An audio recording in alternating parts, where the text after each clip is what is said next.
I read the title of this video by WrestleMania. WWE has sold its soul to TKO. First of all, I didn't know what TKO is, but then from the thumbnail, I realized and I searched and figured out, oh, that's where all those commercials come from. And it's been a while, I would say like the last couple of months, especially with actually Raw debut. I was always saying whenever I'm reacting to those on Patreon and like SmackDown, NXT as well, especially I would say Raw, I would say see so many commercials and everywhere, so many different things, whether it is on the screen or the worst in the ring itself. Like people are fighting and I see 7-8 prints of different commercials that are always making me like, look, what is this, what is that? Like I'm trying to focus on the match and I cannot even see everything because how disturbing it is to see all of them. And that's the only ones that I'm really frustrated about, the ones in the ring, you know. The other ones that don't deteriorate me from the match itself, they don't bother me as much.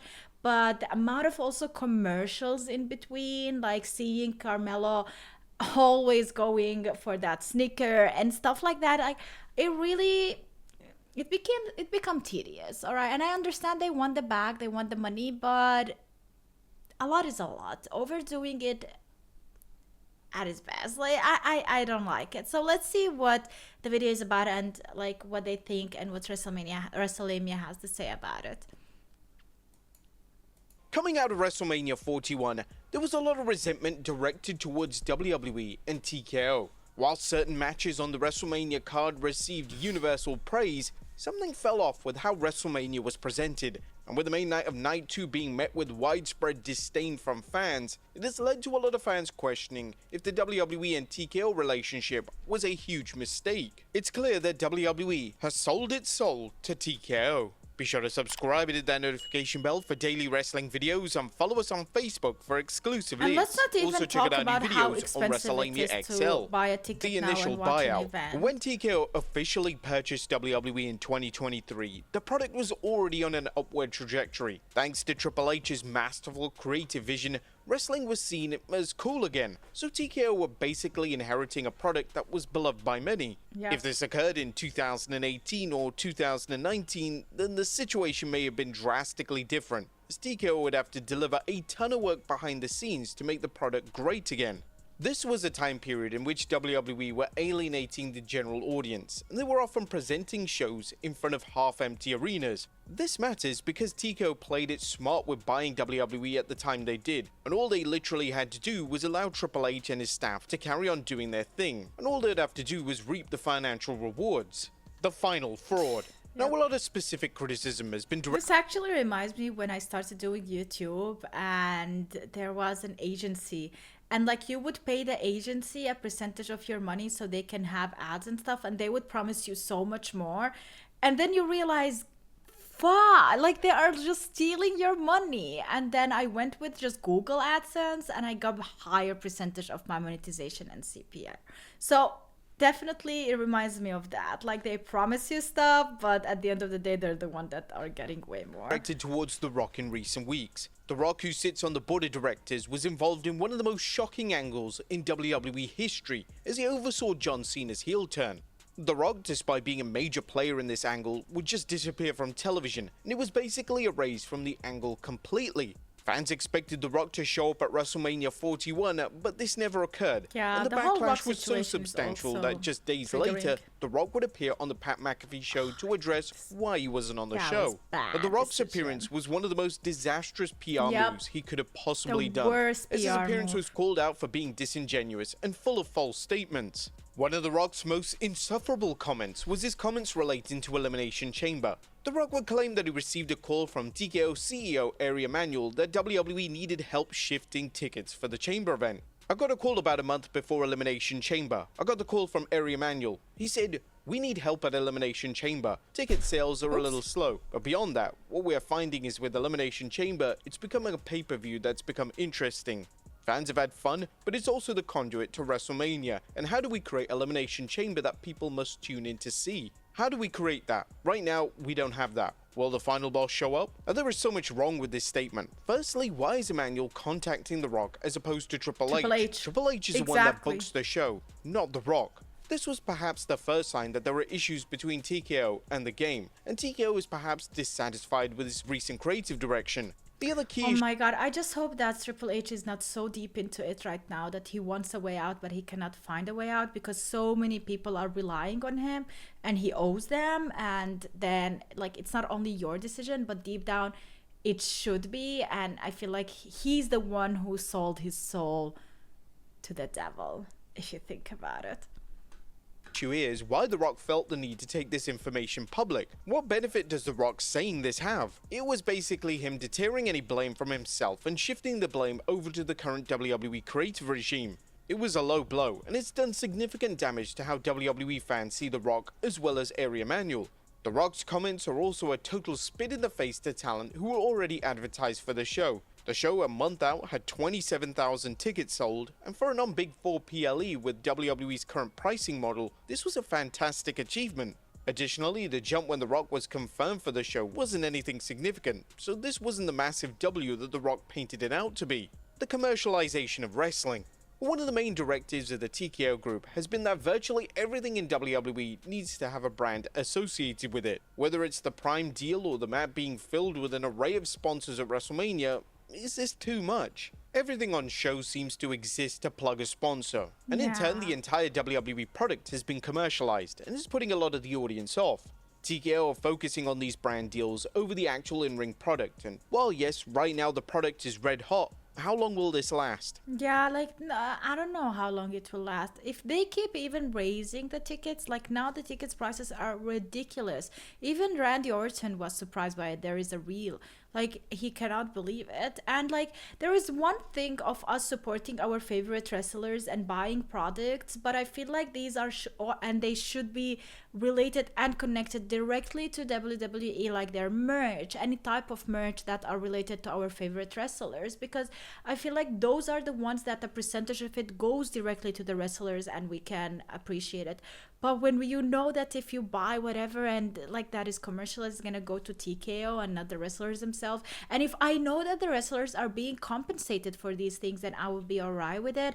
But just the prices of the tickets alone should be enough, let alone everything else. When WWE next suffers a down period, which is inevitable if history teaches us anything, what will they do then? The sponsorship deals will be hard to come by if the product isn't super popular, so this is a risky strategy that could massively backfire. One of the most baffling additions to WrestleMania 41's card was a match between the War Raiders and the New Day. Whilst all four men are great talents, the match had no place in the card. Nobody was pushing to see the match. It later surfaced that the match only existed to push a sponsor linked to the War Raiders. That's right, the WWE booked a match on the WrestleMania card just to push a sponsor.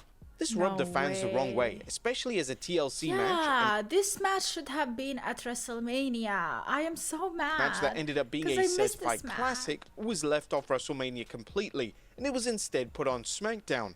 Some fans have theorized that this was a TKO executive call. Knowing what we know now, this could be very well true, as Triple H spent months building the tag division over on the Blue brand, and it was extremely odd that the match was left off the show.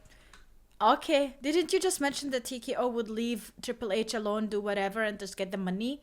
And now they are putting their feet into deciding which matches go so they can actually promote an ad? See, this is the problem. Triple H's tweets and retweets over on X since the match have also been telling. The game has been raving about the match for days, and it's likely that he was trying to make a point to TKO execs. Nevertheless, this once again shows that there's trouble in paradise, and TKO are getting even more involved in the creative aspect of WWE programming. But how much is too much? Now we get that WWE is a business after all. They must make a profit, otherwise they'll go out of business quite soon. But it's become clear that TKO have become greedy. Ticket prices are so expensive that even WWE legend Randy Orton is calling them out for it. Whilst big ticket events such as WrestleMania are understandably expensive, selling tickets which allows fans to have an entrance before the show and even sit above the stage is just insane. We all know who that Tickets that involve an elite VIP package have gone for 6 figures. Yes, fans have put down 6 figures for an elite package just to be at WrestleMania. Additionally, regular tickets for Raw and SmackDown should be affordable to all, yet this hasn't been the case for a long time. WWE's recent tour of Europe was a massive exploitation of fans' loyalty and love for the current product. Ticket prices were that of a Big 4 PLE, and TKO set these prices because they knew that fans would scratch and claw everything they had to get their hands on tickets. This is an awful way to treat the audience, and once again, it may backfire if the product suffers a downward trajectory in popularity. It was reported in late April of 2025 that TKO had decided to sell tickets for SummerSlam 2025 for a grand total of $40,000. Yeah, that's right, $40,000. The premium tickets include front row seating as well as meet and greets, yet even still, this is an insane amount of money that once again alienates 99% of the WWE fanbase. It was even claimed that these tickets sold out relatively quickly, which goes to show that TKO knows that they can push prices up as far as humanly possible. A select number of WWE. And I don't want to say don't buy it, don't support it, because then what's gonna happen if WWE stops to exist? We don't want that to happen. So we're also in a hard position here too. We fans have the means to pay for this type of lucrative ticket, and that's no hate on them. If they can afford it, they can afford it. But the biggest issue is that this could become the norm, and regular WWE fans will struggle buying tickets. True. One of the elements of TKO's branding strategy that makes fans furious, especially recently, is the obsession with reminding fans how much money the company is making. Virtually every PLE features Triple H telling fans that they set a record gate. A record gate means that WWE ticket prices are higher than ever. And it's such a bizarre thing to publicly mention to fans. No, they mention it for the sponsors. It's a number game, and it is very important to have a segment to mention it for the public out there who will not go the extra mile to search that information. It is easier for them to just get it from the show itself. Fans, as what exactly is supposed to be their response? Are they collectively supposed to cheer at the fact that they've spent a small fortune attending a wrestling show? It's a weird trait that definitely needs to disappear. Could Triple H leave? There is without a doubt tension between Triple H and TKO, specifically The Rock. With TKO going behind the games. If Rock takes over, we are screwed. Rock only cares about himself. I love The Rock. I love his addition to WWE. And everything he has done, but also currently I feel The Rock's love towards pro wrestling is not the same as it was before. I think the guy, once you become rich and you become obsessed with money and power, and then you want more and more and more and more. It's literally babyface turning heel, but in reality. And there you will not even distinguish those, and you will not even know what you are doing at that point, because it takes you, it overwhelms you.